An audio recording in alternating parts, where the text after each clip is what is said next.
first, and then we'll go from there.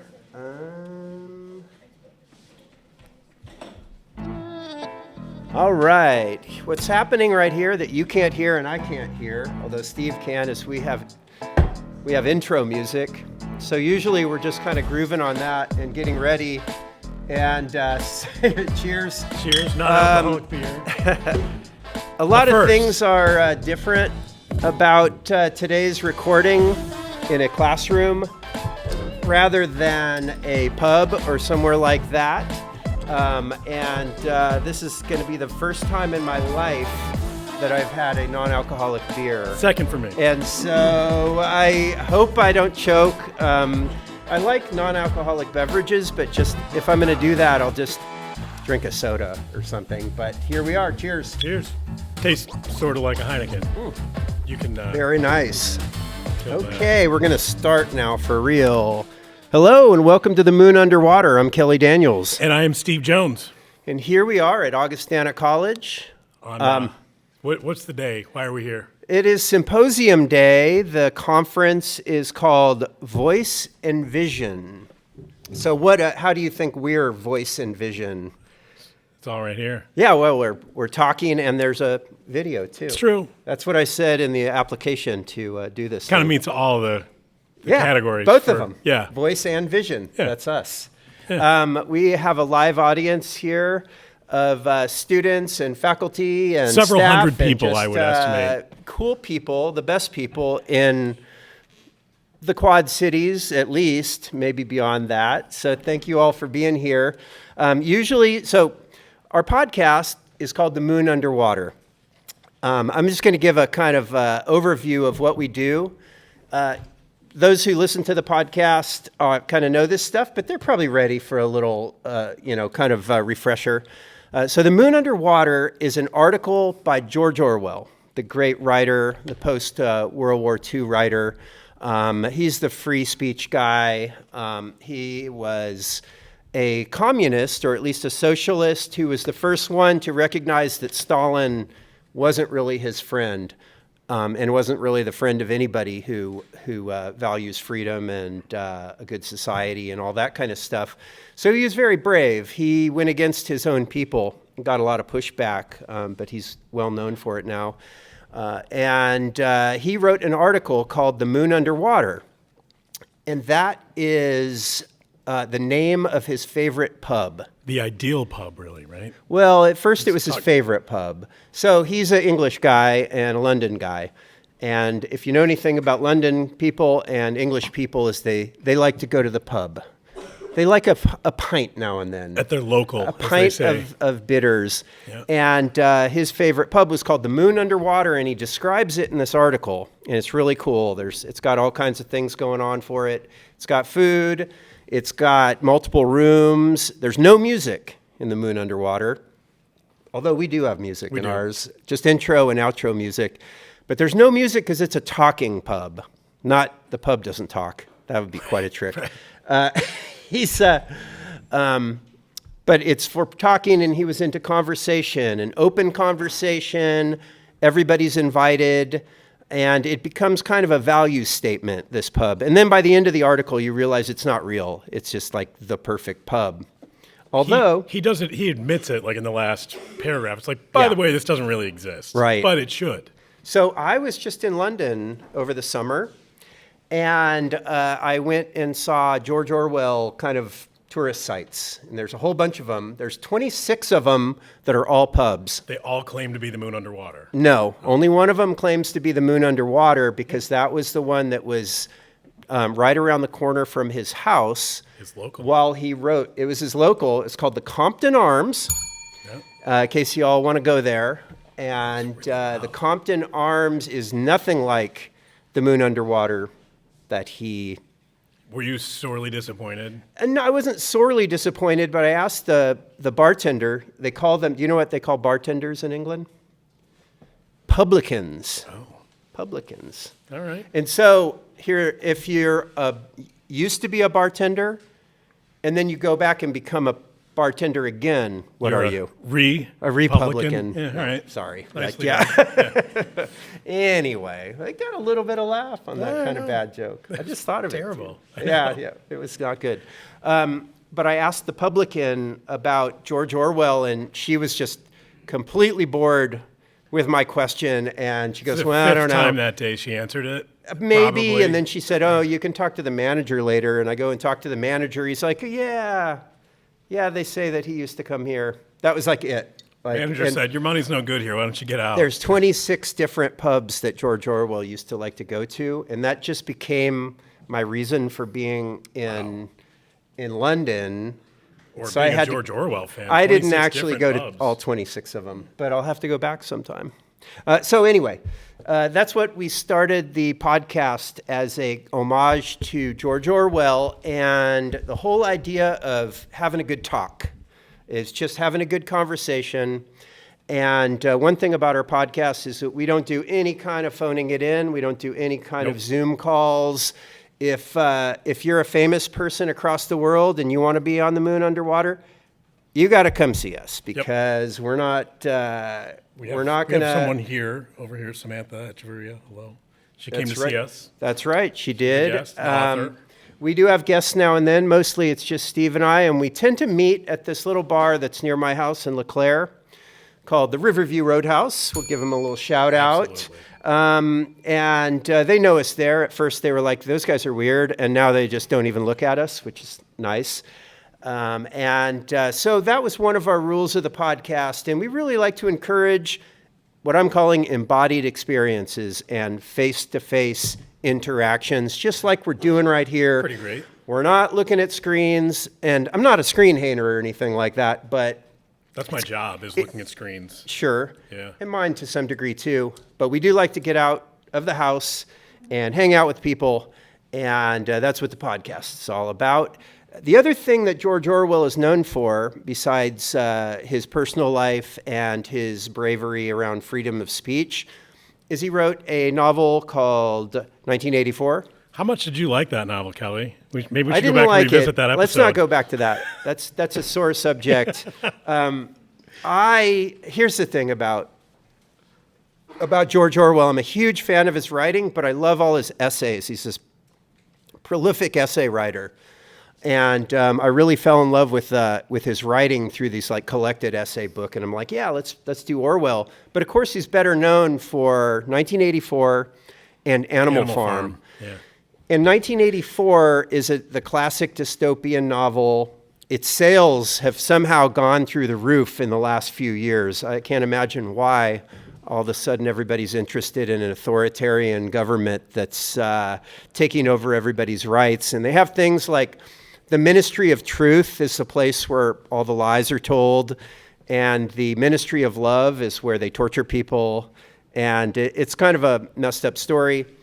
And we did an episode of it, and I couldn't get through it. It's not a long book. I just got irritated with it because it was a little too on the nose for me for fiction.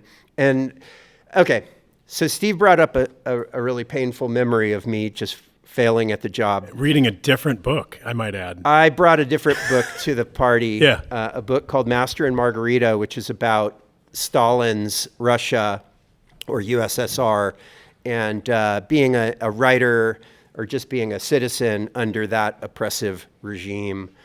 At any rate, we're into dystopian narratives and post-apocalyptic narratives. That's kind of where we have kind of settled into in terms of the podcast. And so that brings us to what? Wall-E. So Wall-E, we're always thinking about these hardcore, kind of depressing, Always sad, sometimes upsetting stories, right? Like 1984 is not a happy story, just in case you're wondering. I'm not going to spoil it, especially since I didn't read it to the end. But I do understand it. It wasn't a really cheery kind of story all the way through. What was I getting at? Oh, but here we are with Wall-E, and we thought, you know what? This is our first live discussion. Yeah.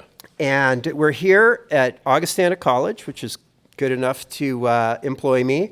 And have graduated me. And that's right. Yeah. Steve is a alumnus. Yeah. Alumnus. My That's second one, bachelor's right? degree was from It's, here. and also, you used to be an instructor. I did. Yeah. And your wife is also a professor here, Anna, say hello. Anna Borderia. Hey, Anna. Ding. Oh, Could we you got remind ding. us where you and your wife met? I just wait. I mean, why are you I laughing? love being put on the Yeah, spot. How yeah. many students of Anna's are in here right now? They maybe haven't heard the story that Anna was my Spanish teacher at the University of Iowa. Oh, I'm sorry. I shouldn't have brought What? that up. Yeah. That's a little awkward. Wow. She was a TA. It's Is fine. that is that legal? Allegedly. Yeah. Allegedly. It was a different era. It was like Cheers. things used to be different in the old days, folks. So don't judge Steve too much. No, judge. yeah. Don't judge her. It was It's true. It fine. was all he was a victim, and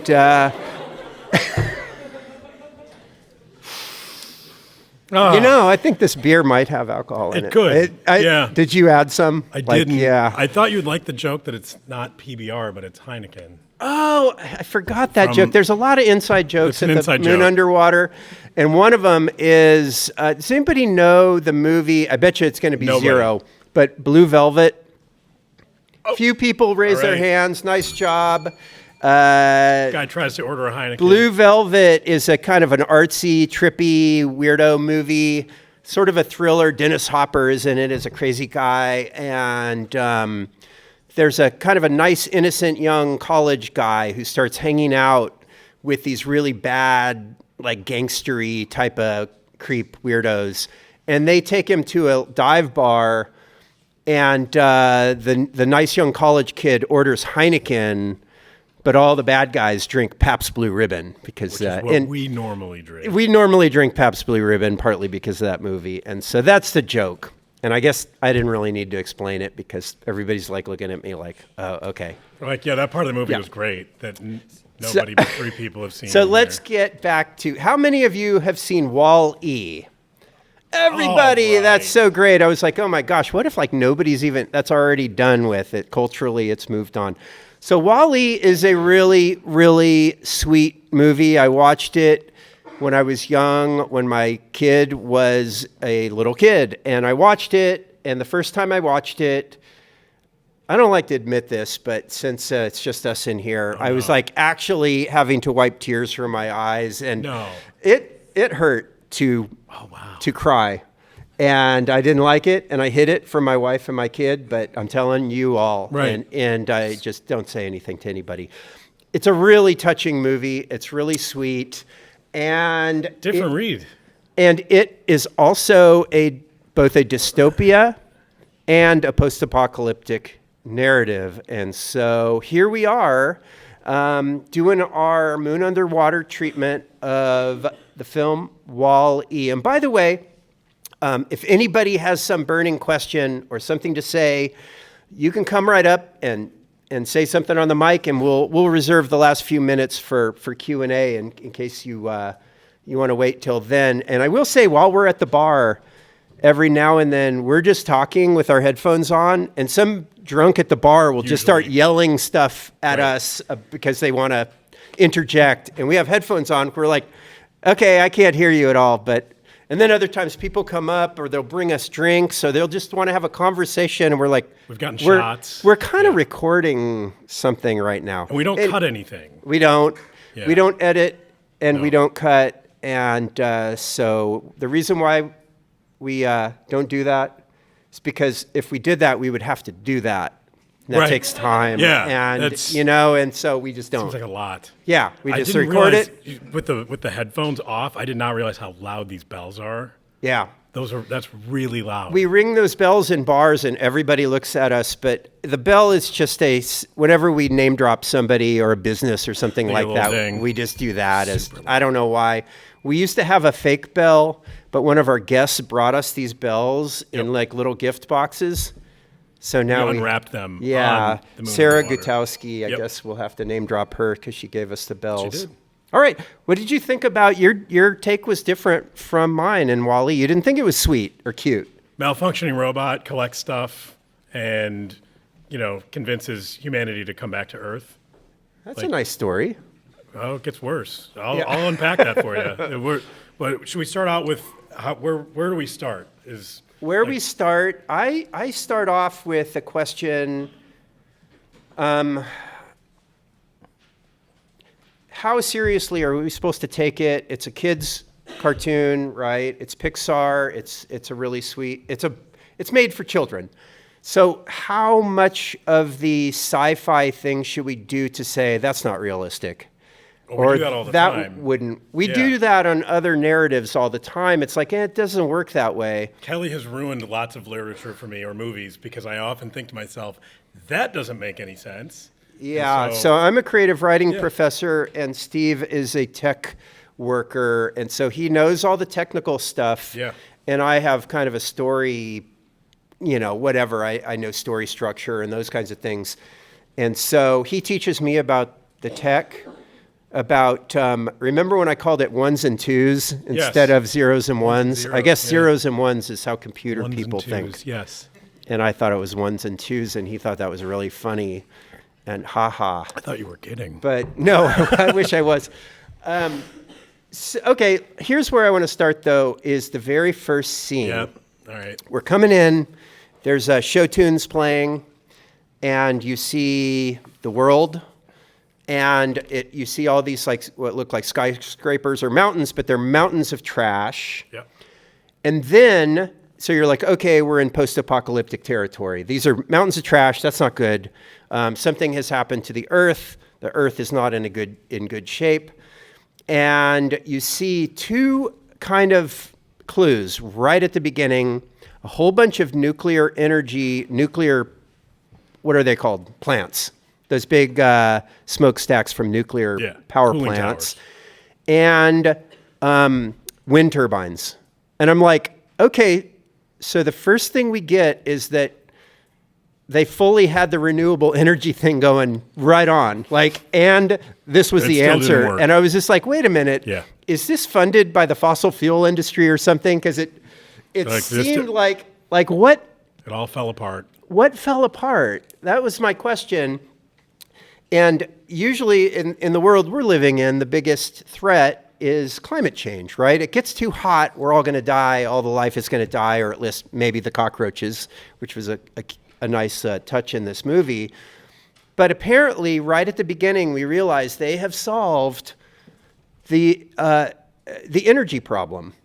They haven't solved the consumer problem, though. I guess not, but is it just Amazon too much trash? So just too many, so litter. In the 1970s, the big environmental problem was litter. That is people throwing trash out the windows of their cars as they drive by. Yeah. I'm old enough to remember that as a little kid. Definitely. And there was a full-on ad campaign. Don't throw litter out the window, and litter is bad. Don't mess with Texas. That was an anti-litter campaign. Wow, I did not know that. Yes, indeed. And so I thought, but that was solved really well. Everybody thought, you know what? I'm not going to throw my candy bar wrapper out the window anymore. Nobody does that. The only people who throw stuff out windows? Smokers. Smoking kills. Smoking kills. You want to tell the story about smoking kills? No, it's just another inside joke. It is, but I feel like they need to know. Yeah, I made It's another of Steve's. Poorly timed joke about somebody who'd gotten hit by a car who's outside smoking, and I didn't know it was at the bar that we always record So at. the bar that we record in, just the day before our first episode, some patron was out front in the porch having a smoke, and apparently drunk other patron just lost control of their car and drove up onto the porch. I still don't know how. And killed that person, actual dead. And I'm telling that story, and Steve just kind of goes, well, you know what they say, smoking kills. And it was too soon. I didn't realize it happened at the bar. I didn't put two and two together that the railing was missing out front. Yeah, and there were a bunch of flowers. There were a bunch of flowers. I walk in, I'm like, well, somebody didn't die here, and then go ahead and make the joke. But smoking kills. I want to back up to the song as they were coming in. So right. There's a few show tunes that are selected. Do you know what movie they're from? No. I had to look it up. You looked it up. I did. Let's see it. Hello, Dolly. Hello, Dolly. Was that the one he kept watching? Yes. I did not know that. There you go. Learned What is something there every anything day. about the plot that I have no idea. I didn't go that intersects far with? into it. Oh, Yeah. okay. Well, I at was least like, we what have is that. that? Oh, it's Hello, Dolly. Hello, Good. Dolly. Yeah. Okay. All Yeah. right. That's- Sounds see, good. I get the ones and zeros solved. You got to do the other Ones deeper and analysis. zeros? Yeah. Isn't zero first, or does it matter? It doesn't really matter. Seems like zero should come before one. I mean, it usually does. Okay. There we go. All right. That's settled. Glad to clarify that. So I the have whole. a question for you, though. All right. You ever see anybody ever see the movie Short Circuit? Any of those? Yeah, a few people. All right. Yeah. So this is like a total ripoff of the Yeah. robot from Short Circuit. It looks just like What the hell it. is that? Do you think the short circuit people got paid? No. Feels like they should. They should have sued for intellectual property. If anybody's on their phones, you could look up short circuit, and he's right. The robot looks exactly like Wall-E.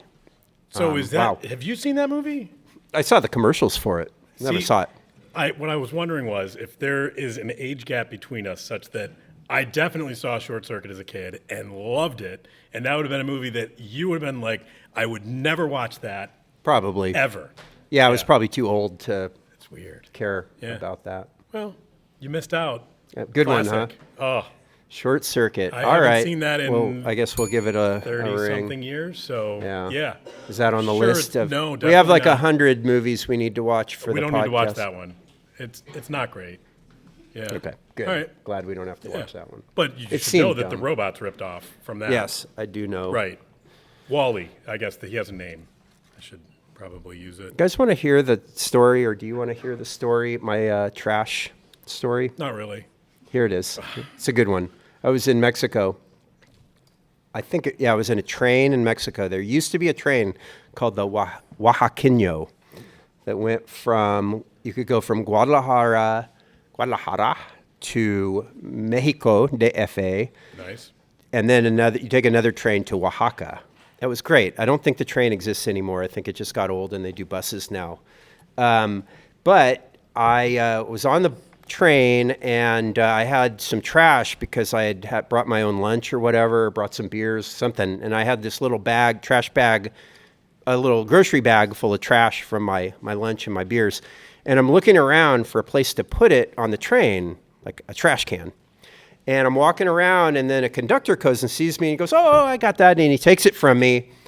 And then he throws it out the window of the of the train. And so that's when I learned You're something. saying you're part of the problem. I was trying my best, but I couldn't. Yeah, I was definitely, if we had a Wall-E cleaning up, that trash along that train bad. track, that would have been a good thing. But okay, All right. let's so, go. So Wally's going through and he's cleaning up trash, compacting it, making walls and cubes and everything else, and we get to go back and see Wally's place, I guess, because it's a malfunctioning robot. It feels like it needs to have a home for some reason. It has a home. And How it's is it got- malfunctioning? Oh, because it's keeping some of the It's keeping trash stuff. bits. Yeah. So now there's a serious Little Mermaid vibe going on with this, where it's like keeping all of these special little things that it's cherished. And so I feel like so far we've got Short Circuit, we got Little Mermaid, there's Hello Dolly. So This is just a is there rip-off, an huh? original movie here somewhere? Is there? Did they have I an don't original know that idea? Hello Dolly can count as derivative because all it does is have the. We just music. haven't looked. It might be. Yeah. I mean, I've never actually seen it. I just knew No, there I was a haven't movie. either. Yeah, not really in our. Well, okay. I haven't seen The Little Mermaid, so yeah, I'll take your word for it. All right. I like the scene. Wait, really? I haven't seen it. No, I know the Hans Christian Andersen version. one. I think that one's like sucks. Like it's completely a bummer. Like she dies at the end or something. Spoiler alert. So, yeah, spoiler. I think it's like really a sad. Anyway, She does not die at the end of The Little Mermaid. I think just it in works case- out. The movie. yeah, it works out. I bet. Yeah. Okay. So that scene in his home, I have to say, it's really lovely storytelling, and because it could be a really boring scene, but they do all these little clever things. Like it's funny. For instance, like when he watches the movie, he plugs it into a DVD that's in a refrigerator Right. that's somehow hooked up to a cell phone, to a smartphone, and then he pulls a big magnifying glass Yeah. in front of the smartphone so he could see it. That little kind of detail was just funny and clever, and it made what would be pretty boring kind of exciting. So well done. I found this scene in particular was there's a lot of anthropomorphic stuff going on. I love that term, Awfully big word there, and I didn't even have to Steve. look that up. Anthropomorphic. Yeah. So what is that? You all know what that means, right? What does anthropomorphic mean? No. They're giving Wally human characteristics, right? So like, oh, he wants to be loved. He's got his hands like this, and Is he like a human or is he like a dog? he's the human in this. But he seems like a dog. Because the humans, He also spoiler seems alert, like a cat. aren't human later. Yeah. They are as far from human as you could be right now. They seem pretty human to me. They seem absolutely lazy. like the majority of humanity right now. Man, I disagree. So we're going to get to that. Okay, so the scene in Wally's home, we get to know him, and that's the characterization part of the story. And Then something happens. a ship lands. No. He Oh, finds wait. a plant. Oh, yeah, he finds a plant. And then he keeps it because he keeps little items, yeah. So he finds a plant, and I guess that's the only plant on planet Earth. Right. And yeah, so that's a plot point. He keeps it, like, because he keeps things. His, like, collecting trash has somehow turned into a hoarding Yeah. kind of habit. And also watching Hello Dolly, watching videos has taught him about people and about dancing and about romance. Yeah. And so he finds a plant, and we're just going to jump at, and he has a pet cockroach, which again is pretty cute for a cockroach. And there's a funny little thing. He runs over it with his tire tread, his like hardcore like tracks. Yeah. And the thing is fine. Pops And that's back up. so there's already life on Earth, by the way. My daughter was trying to tell me it was a cricket. I'm like, that is No, that's a not cockroach. a cricket. She So, wanted it to be. so then a spaceship lands, and the robot comes out. The super modern, awesome robot Eve shows up, Right. and she is a she. And I'm kind of wondering, why is this robot a she, and why is Wally a he? Right. Do you agree that they are gendered in that way? Definitely. I'd say so, but why would like a trash compacting robot, would they make it just to kind of be a dude? I don't know. Maybe that's just a dude job. But why would the other robot be feminine? Because the movie would just not work if she wasn't? He wants to be loved. Like that's his, Yeah, because he's a malfunctioning robot. and he's heterosexual See, we're saying he. too. Yeah. I guess. Seems like it. Anyway, Wally sees Eve the robot, and then he's like immediately kind of in love, or at least attracted Right. to her. The love at first sight. And then, I have questions about this. like- Are they even the same species? That seems like an inappropriate relationship on some level. yeah, I was she wondering how that Looks yeah. really different kind of technology. And then you tries know? to kill him She several times. is very violent at the Yeah. beginning. She's there to kind of like scan for life, and yet they put this huge laser on her and kill anything that moves. Seems to be her pride. That seemed like a weird way to do it, but I also feel like there's a hotness kind of gap between Wally Yeah. and Eve. He's like a dirty little robot. Right? What do you think about like different attractiveness level couples? Are you like good with it, or does it kind of like offend some part of you? Oh, Is it definitely offends some part of me. I'm just trying to decide how much. Yeah. Like, I on a scale think, of well- 1 to 10. Well, good for the one that's. Well, there's like somebody has money in this couple, maybe. But he Hopefully. doesn't. Wall-E doesn't. No, No. Wall-E doesn't seem to have much going on. It's just the junk. hot, wealthy, got-it-together woman who's just attracted to total loser. Right. Because they're pathetic. Not and immediately, though. He works for it. He does. He works for it. Yeah. That's true. So I don't know. So I think I want to talk about how he kind of picked her up because she was not having any of it. And he goes like, my colleague just stormed out. I think I offended her. I'm sorry. Yeah. Oh. It must have been something about I wasn't talking about her husband, I'll tell you.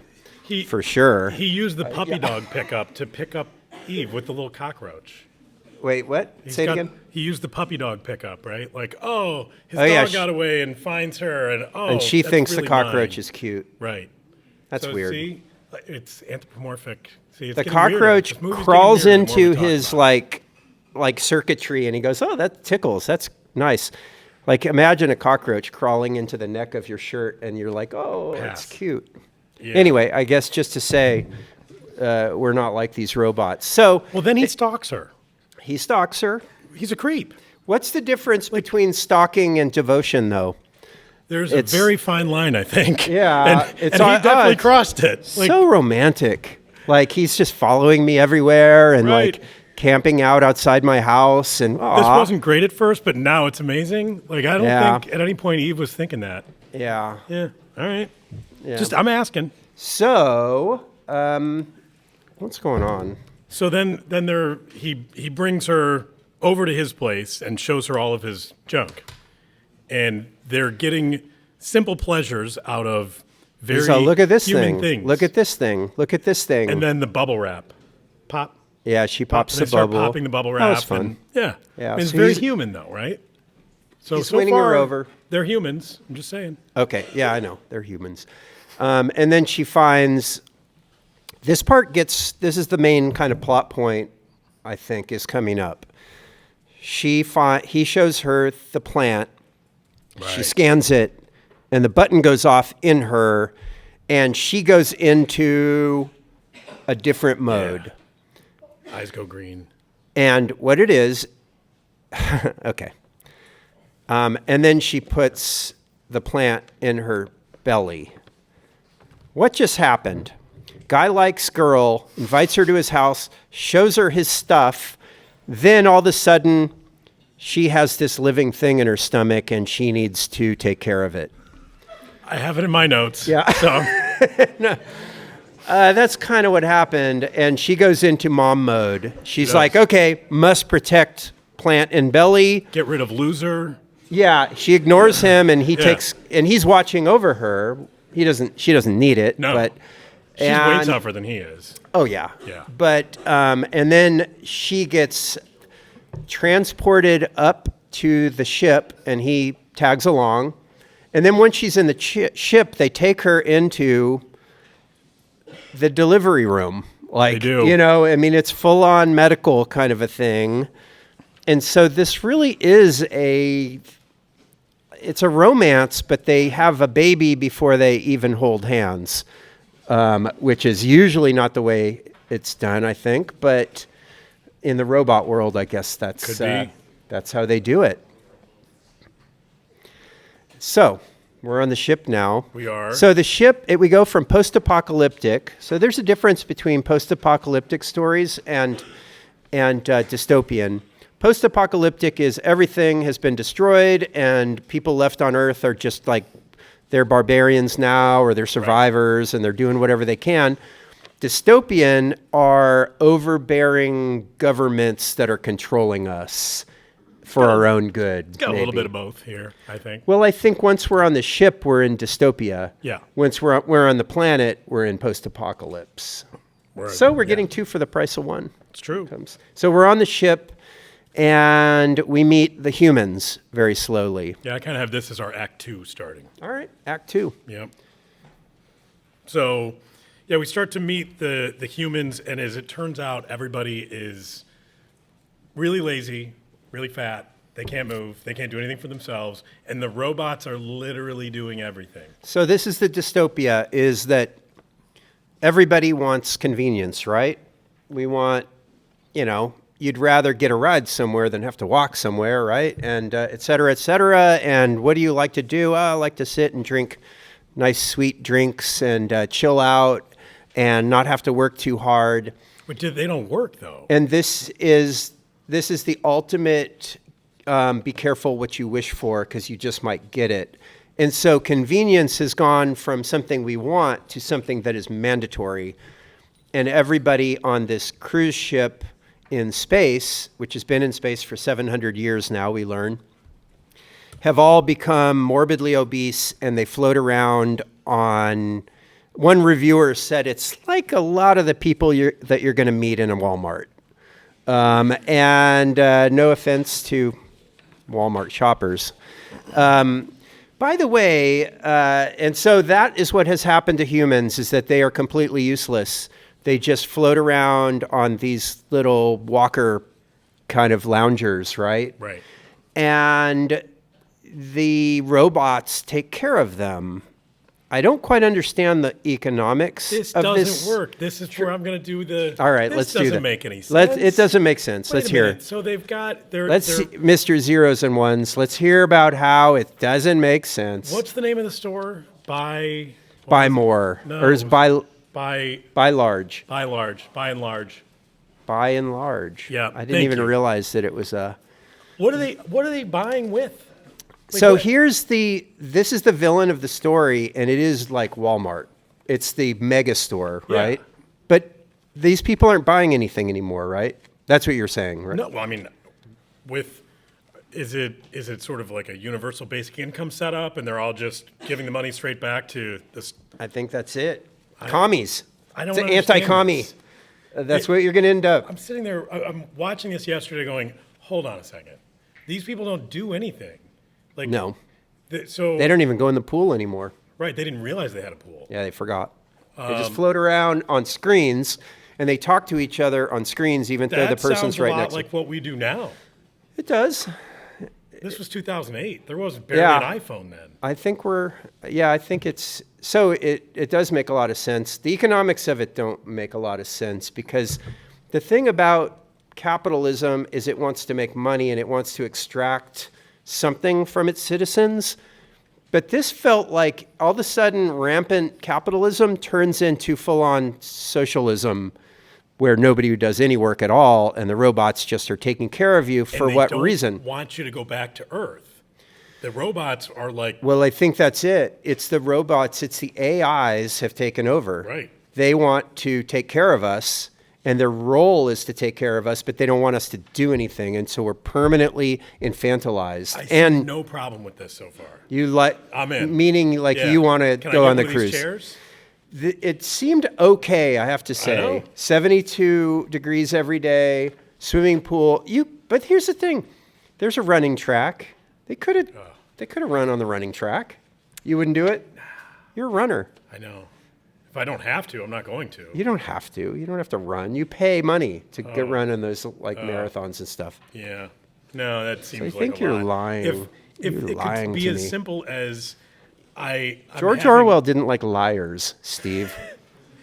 I would say that I want all of the robots to take care of me, and really they're just looking out for our best interests, Yeah, it's true. Otto is the bad robot. which is again a ripoff.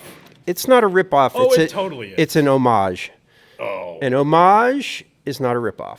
It's purposely calling back to a classic. Anybody know 2001: Space Odyssey? I was going to go with Barbie Life in few the are Dream yes. House. That's It's- got the same Hal kind of thing in the closet. Who? What?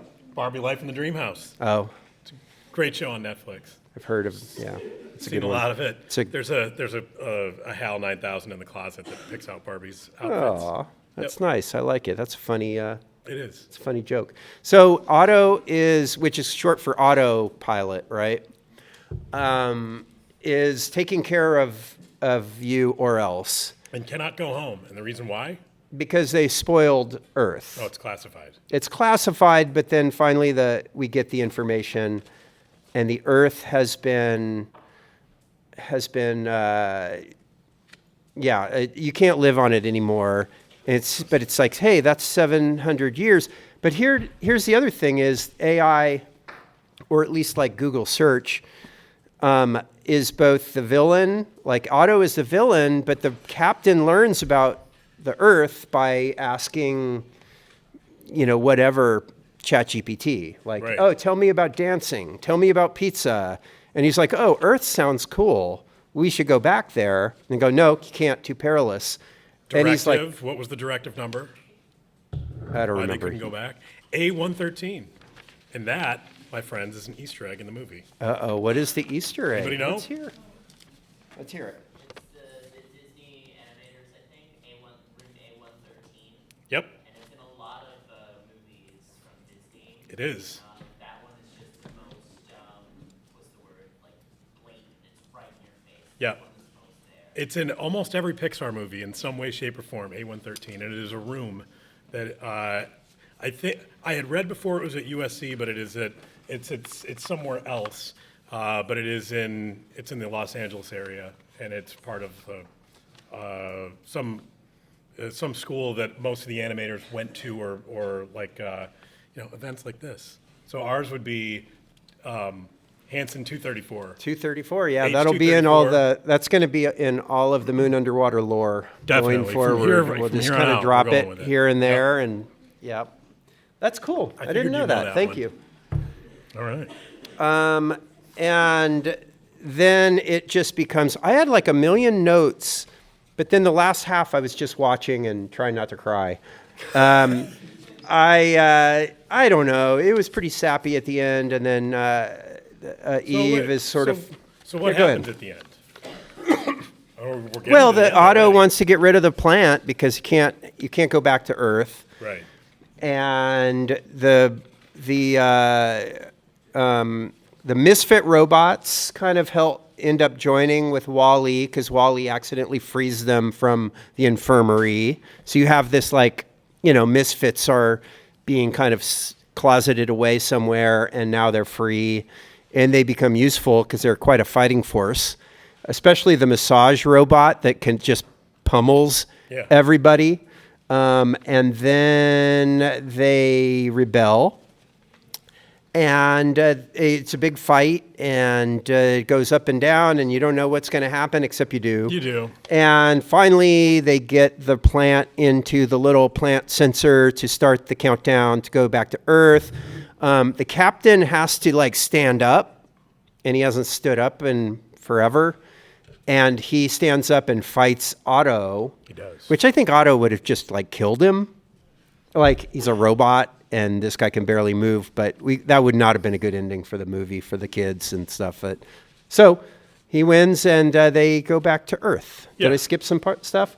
Oh, and Wall-E and Eve, even though they've already had a baby together, start really falling in love, which is immoral. So they return to Earth. The humans do. Yeah. And And it sucks. That's yeah, the great part. In they the real returned because version, there was a plant. one plant. what? I was thinking my final note is here. If you're going to take this seriously, the after part of the story would be they all left the spaceship and then died of starvation 2 months later. That's exactly how it's going to end. This is a death sentence for these poor people going back. They got do- to wait a little more. They have a bunch of We pretty don't even good know what robots. the plant is. They have some really good robots that can do stuff. Right? Those robots can dig. How could it be that they've not had a single vegetable, even in space? That doesn't make any sense. What are they eating, huh? Well, they're pizza, because they were saying that they're going to grow pizza, because they didn't understand how growing things work. They're going to be really disappointed when pizza is definitely not growing and it's vegetables, if they haven't had any yet. Yeah.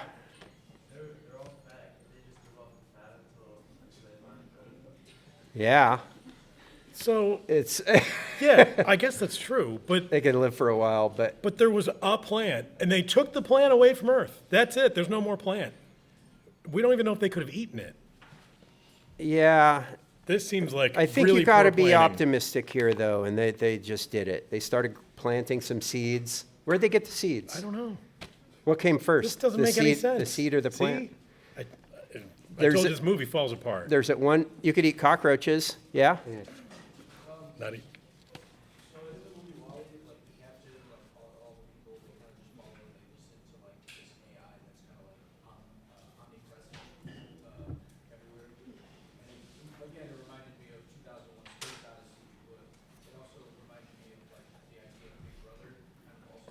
Yeah. in the sense of Wall being connected to her Willie in dystopia, like Otto would be like Big Brother in a sense. Yeah. For sure. Yeah, because it knew about everything that was coming towards them when it was coming, right? It's definitely an interesting take, and it's like I always try to look at this stuff now when I watch anything that we're going to talk about and go, okay, what's a totally different way to turn this on its head? That's the only way to talk to him anyway. Yeah. Yeah. I don't know. Did you have more to say, Steve? Because we have like 12, 13 minutes left, and I'd love to hear some of you all if you have takes on Wall-E or, and I'd love for you to kind of come up and talk into the mic.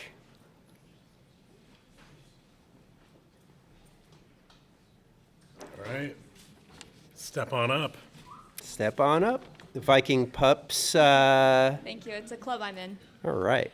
So Wall-E's been an all-time favorite movie of mine for a very long time, and I know you guys kind of talked about how the romance is a bit strange in this world, but do you think that without the romance aspect, it would still have these important themes, or like, do you think that the romance is actually influential to the plot of the movie? The romance is adorable, and it definitely makes the movie go, right? Otherwise, why does Wally care that she's there? Why does he care that she's leaving? He wants, like, connection, right? And so for me, I think without it, it doesn't make much sense. Could you argue that because Wally's part of the reason why we see the spaceship and we see this other world idea that you guys are talking about, do you think that would still be there if Wally never met Eve and that overarching theme that you guys are discussing today?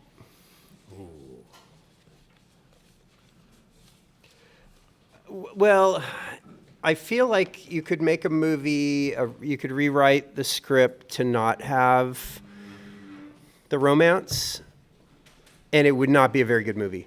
Yeah. Because you would just think, I don't know, a bunch of kind of like invalid humans that have given up their humanity for comfort. Return Do to I Earth really to die. care if they come back to Earth or not? And the method for them getting back there is this plant. Like, I think it would just be boring and it would be generic. But here's how you kind of, this is like creative writing 101 from storytelling, is you get a character who the audience starts caring about. And they do that. The whole first part is getting us to start caring about Wall-E. Wall-E is this long-suffering, he's doing the best he can, but it's hopeless.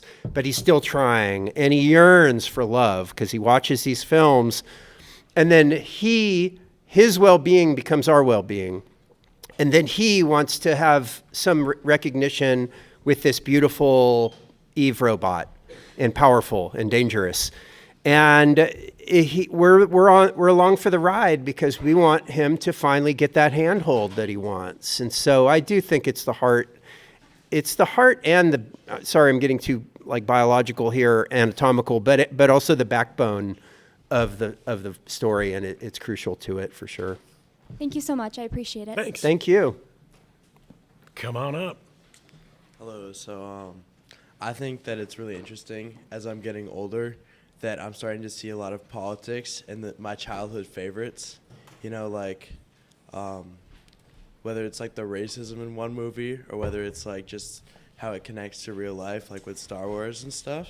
Mm-hmm. And I think I just kind of want you guys to touch a little bit more on the political aspect of Wall-E, because I heard you guys do it earlier with this, like, although I disagree with you, I just want to hear your perspective out a little bit more on like how it relates to the socialism aspect of why everybody's like not doing anything. Yeah. Sure. Can do. Well, when I bring up socialism and capitalism in it, I'm mostly keeping it pretty light on this podcast and not like a really making a strong argument for this is like a certain brand of Marxism. But I do think that the heart of the story is a kind of cheap and easy and very common corporate liberalism. I feel like it's like, hey, the world all fell apart because people are drinking too much sodas, and it's Walmart's fault. But if we look at today, Walmart is not the big behemoth capitalist Walmart. thing. I don't like the Walmart hate. I'm not gonna lie. But Walmart's already been pretty much not destroyed, but Amazon is kind of eating Walmart's lunch, and so they attack a kind of weak and not a real part of of capitalism. And then they blame everything on this kind of like immaterial thing, but it's not really taking anybody to task. And as far as, I don't think the movie is trying to make a point about the spaceship being socialism. But if you think about it, there's no way that this could be a capitalist system because nobody's working. There's no profit being made. There's no jobs, there's no profit. And there's no, go ahead. That's a slur, guys. We don't say that. Job. Wait, there is one person with a job. Who's that? The captain. The captain has a job, But he doesn't really have a job because he's not in control of the ship until so he doesn't even really have a job. He has a fake job. Yeah, that's right. And the rest of the crew is, that doesn't make any sense that the captain is the captain then. What did you think? That's true. I thought it was like a really kind of bland take on communism, truthfully, because I think that's not actually what would happen. No. Who's running the ship here? You know what I'm Right. saying? Like, is it just robots are doing everything? How are they getting food? Exactly. Like, this comes back to my argument. Like, They're eating the people. fun Soylent fact, Green. Soylent Green. I don't want to take too long, but fun fact, I did debate Charlie Kirk on this. Holy cow. Yeah. And at one point, I saw several people grimace, yeah. And at one point, I was like, because AI is going to create new jobs in the process. Yes. And this kind of connects here because it's like there's got to be some kind of human interaction. And again, I don't want to take too long because there's people waiting. But yeah. No, I get it. Yeah, it's possible that there were human jobs on there. It's just the way it was presented. It was just, I don't think that the people who wrote it were really worried about making the ship a self-sustaining economic system. They just wanted to, kind of, you know what I mean? They weren't Show lazy thinking people. through it all the way because it's for kids and yeah. Thank you very Appreciate much. it. All right. Hey. So I wanted to kind of bring up what you guys talked about with kind of the idea that they come back to Earth and realistically they would kind of all starve to death because, Yes. one plant wouldn't be able to support an entire population of people. We don't even know what plant that is. Could be Yeah. poison ivy. Like, The worst plant. I just wanted to bring another viewpoint on that. I kind of saw it as them choosing liberty over survival. Yeah. Kind of the idea. Oh, yeah. That's fair. Give me liberty or give me death. And especially when they're literally returning to Earth to ground themselves. Yeah. From technology. Yeah. And then we have kind of the ship being this almost the nice illusion of freedom and Yeah. living. It's all clean, and then they return to kind of the dark, dirty truth Yeah. of kind of. I saw it more as the ship kind of is what capitalism brands itself as. It's what Yeah. the ads show you. It's what It's the makes you brochure. think. And then you come back to the Earth, and it's kind of the dark reality of the situation. Yeah. And it's not as pretty as it once Yeah. was. I think that's a great read. I And like that I would take. rather come back to Earth and try to survive anyway rather than live in. Really, I mean, I think it makes a good. It's a happy ending, I think. Do you think you get everybody to agree on the ship? Hey, you know what? We're all going to go back to Earth. Everybody's going to go no, it's going gonna to be be right down the middle. It's No, really- we can't go back. Right? Think about that. Yeah, but there was no vote. No. It was just They just all of a sudden arrived at Earth. It was I don't know. Wall-E, the robot, and the captain made the decision for everybody else. So it was authoritarian. It is dystopian as a result. Yeah. Do you think anyone was man, we should really go back to the ship? Oh yeah, I bet you. Yeah, I bet you a I'm lot of thinking them so. will. They're like, oh, this sucks. I'd be back on the ship. I'm Or just saying. the kids grew up and their parents are telling them all about how good life was on the ship, and they're like, man, why didn't we get that? Right. Exactly.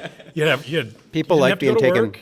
You didn't have to clean anything up because Earth is a mess, and Wally can't do the whole job by himself. Now you're cleaning up the trash and starving. Yeah. Just saying. Great point. Thank you. Thanks. Thank you so much. Appreciate Yeah. it. Alrighty, hey, I have 2 points I would like to make.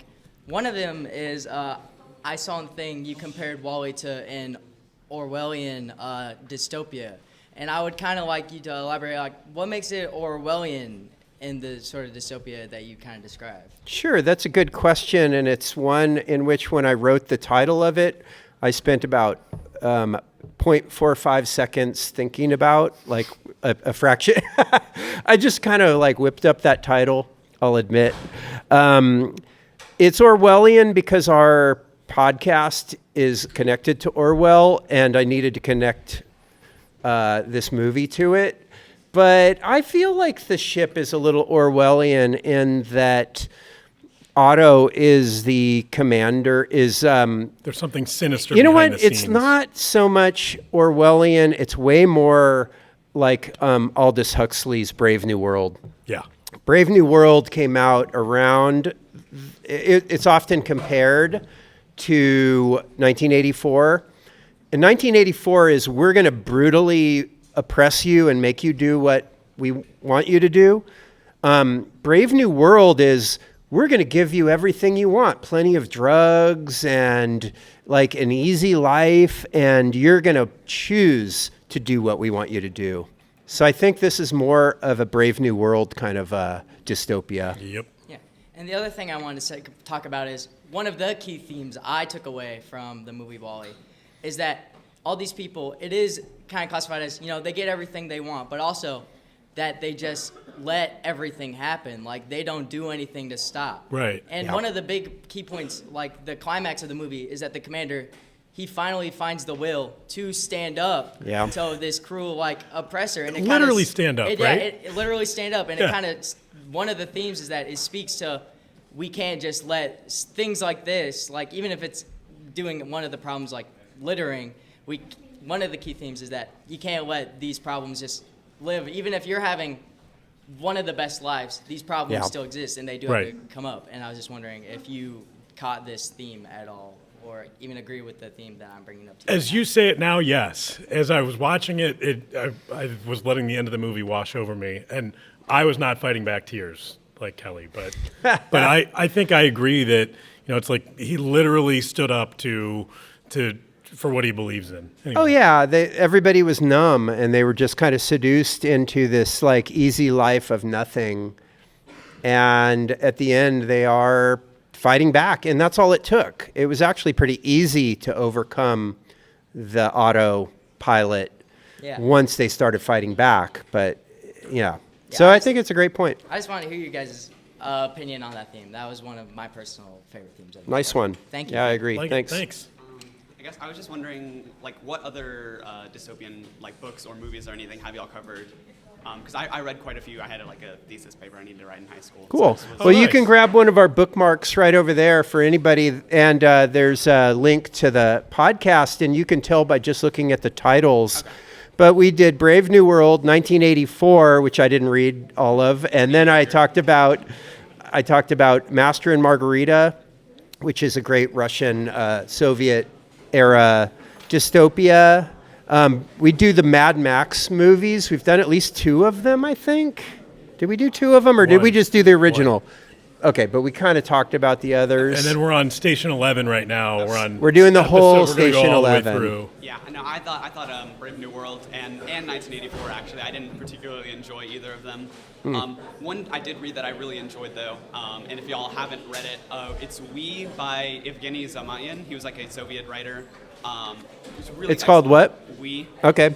It influenced Orwell when he was writing 1984. It was really good. And then when y'all are talking about the ship and sort of, I agree with your sort of assessment on how this is sort of like a very like liberal capitalism argument of like, because the ship, it can't really be communist or socialist either, because once again nobody's working. Right. The defining aspect of all like economic forms is who is working and why are they working. Right.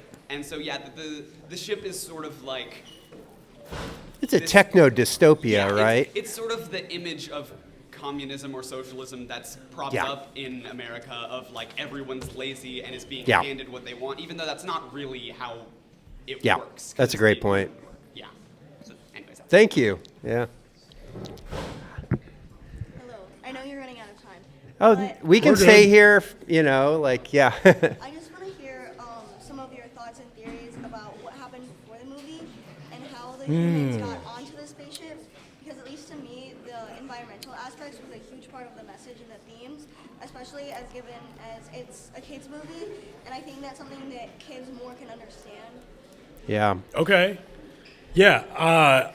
I never even thought about it. I until thought you- about it, but it didn't make that much sense. Like, I don't quite get, How many people like, were left before they got all on it the is spaceship? just like throwing too much, okay, would too much trash, okay, having to get on a ship is always going to be harder to do than throw the trash off the planet. If you know what I mean? Like, if you really had too much trash, you could just jettison it into space cheaper than making a life. Which they were doing from the spaceship, I might add. They were trashing space as well as Yeah. Earth. Yeah. I don't think the environmental apocalypse made that much sense, and I don't think they needed it to make sense. They just wanted to show mountains of trash, and hey, and I think it's for kids. It's like, see, if you throw too much trash away, then you're going to ruin your planet.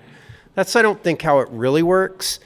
But I think they wanted a simple message. Like, I don't think children would understand carbon emissions that well. And so so I think they just kind of dumbed it down, and they're just going, okay, whatever. It's just too much consumption, not enough thoughtfulness, and they ruined it.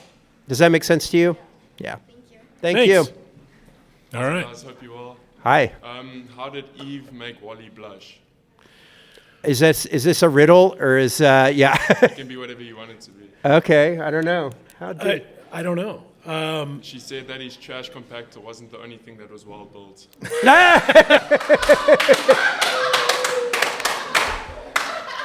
All right. Wowie. All right. Thank you. Hi. Everyone seems to address the food concern, but we don't think about how do they breathe the oxygen. Do they have a technology sufficient enough to produce oxygen to breathe for 700 years, right? Yeah. I was wondering about that too, and I think probably goes along with the other explanation that Kelly gave, where it's like they didn't want us to think too much about it. It's like, and this is the kind of stuff that we always talk about. It's like, that doesn't. How are they keeping them alive for 700 years? It's not the same people that left. Yeah. Right. So No, it's generations later, and so farting. Does farting create guess. oxygen? allegedly, I don't know. I don't think so. I think farts are what's like making climate change, like cow farts. Methane. So yeah, I don't know. I don't know. I don't think it makes any sense that they were able to be there for 700 years without. They would have to be growing food. They would have to have like a full bio thing, which they didn't seem to have, right? But I don't think, I don't think the Pixar people were going to worry about it at that technical level. Yeah, I think so too. Yeah. Thanks. Thank you. Appreciate it. Thanks. Thank everybody. Thank you you. guys are the best. Yay. Appreciate it. Let's. Which one is it? I I don't know. think. Right. Can you hear? Is that the right outro music? Indeed, it is. All right. Should we also play Garza's thing? Like. Well, after we'll do the that end. after. Yeah. All right. We could do both at the same time. Wait. Does it change? Let me see what happens when I do this. Does it take over? Hey folks, All right. let's take a break. Cool. So while you're topping off your pint, we've got a quick bit of housekeeping. If you're enjoying the moon that's it. underwater, do us a solid. I guess soon as. Give us a good rating and review. wherever you Thank you. Fun. Cover books, films, and Is it done? conversation. And don't keep it to yourself. Tell a friend. Find some share the show on your paperbacks. socials. Speaking of, you can find us on Instagram and Threads at the Moon Underwater Pod, YouTube at The Moon Underwater Podcast, Twitter and Blue Sky at The Moon Underwater, and Letterboxd at TMUW Pod. We're posting updates, extra thoughts, and occasional pub-related nonsense. So join us there. If you have any questions, comments, suggestions, or if you just want to say hi, write us at theguys@moonunderwaterpodcast.com. All right, back to your regularly scheduled pints and paperbacks. Dr. Kelly